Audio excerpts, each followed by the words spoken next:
the Packers at the Bears in prime time, Saturday night on Amazon Prime.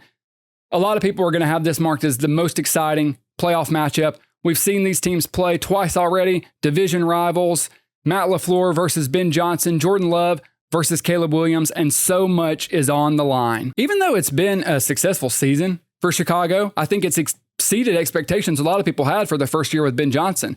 I certainly didn't expect them to be this good and to be where they were contending for the 1 seed in the NFC. You wonder, as Chicago fans, if you lose this game, would you be, I know you'd be disappointed, but would you view the season as a failure? Or would you be able to acknowledge this was a big stepping stone? Because that's how I wonder where the Bears feel about this matchup, because it feels like these franchises are in different spots. The Bears feel like the better team, feels like they should win this game. However, if they don't, I don't think anybody's going to be up in arms. Ben Johnson has delivered the best Chicago Bears season in a long time. Yeah, I think it's even better than the Trubisky seasons where they went to the playoff. This is a really special team that fights and knows how to win close ball games. That can be to their detriment because, as we've seen, they kind of take forever to put it on, and then late in the third, fourth quarter, they start to turn it on, make some plays, and get back in it. But that's cost them a lot of games that they could have won if they would have started early or just been more consistent throughout the ball game. And not just Caleb Williams, but the whole team. Can they put 4 great quarters together and beat the Packers? That's going to be the question.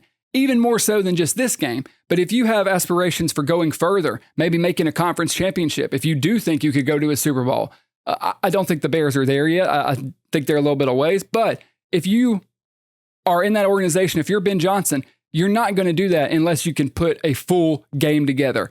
You would like to see it start here against an opponent you know really well. Another interesting facet to this game is that both teams are not hot right now. The Bears are coming off a 2-game losing streak. The Packers coming off a 4-game losing streak. That's not the way you want to enter the playoffs if you're Matt LaFleur and the Packers. You don't want to do it as the Bears, but maybe you feel a little bit better because you were in those games. You lost both late. The Packers got embarrassed by the Ravens 2 weeks ago, who couldn't even beat the Steelers. So I talked about the Bears side of it. Is this a big game for Ben Johnson as far as the fan base and everyone views him? I think win or lose, Bears fans view this season as a tremendous success. Yes, you would love to win. You'd be disappointed, but I don't think anybody's going to rake you over the coals if you lost to the Packers.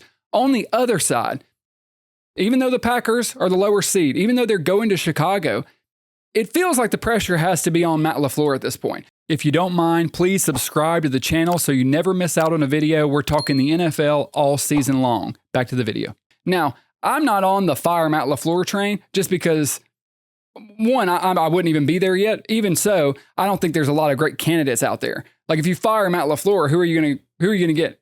Stefanski? Like really? Who are we going after? We have to have a replacement. So I don't think that's on the table.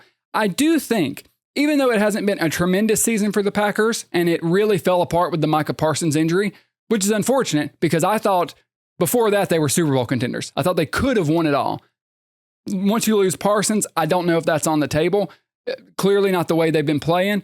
But if you're Matt LaFleur, going into next year, it would be a lame duck season. That's only 1 year left on your contract. Most NFL teams don't do that. So the question is up in the air is, will he get an extension? Will they let him go? Well, Mike McCarthy, like a year ago when he coached on his final year of his contract, that just never happens. It's very rare. He's either going to get extended or he's going to be cut loose. I don't think he gets cut loose unless this game goes terribly. But you have to feel the pressure if you're with him because in the Jordan Love era, you've made these playoffs and you've had moments, but you just couldn't put it all together. You had that win against Dallas, but you need more.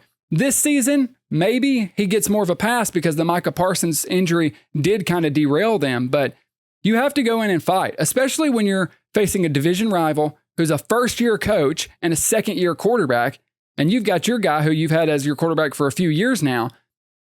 I expect, if I was, the owner, which they don't have an owner, but if I was the GM of the Packers, I would expect to win this game. It definitely come down to the wire. We've already seen them twice. We went to overtime. We won one of them. It's going to be exciting. These teams know each other really well. More pressure is on Green Bay and Matt LaFleur, in my opinion, because I think Chicago's just had such an exciting, electric season. I want to see really what the first half looks like. Can Green Bay go out there, punch them in the mouth, and kind of try to suffocate them? I don't think they can. I don't think that's on the table. If this game's close, if it gets late into the fourth quarter and it's a tie game, or the Bears are down 3, down 6, rallying back, you're going to see Soldier Field come alive, and you're going to see the Bears do what they've done over and over again, because they can rally. I know they lost to the 49ers and the Lions, both really close games. 49ers game, they're one play. I mean, they're throwing for a game-winning touchdown at the end. Couldn't get it done. I think Chicago wins this game, and Green Bay is going to have to answer some hard questions about their coach. I think the Bears win this one in a tight one, maybe 24-21, 3-point game, I think, coming down to the wire.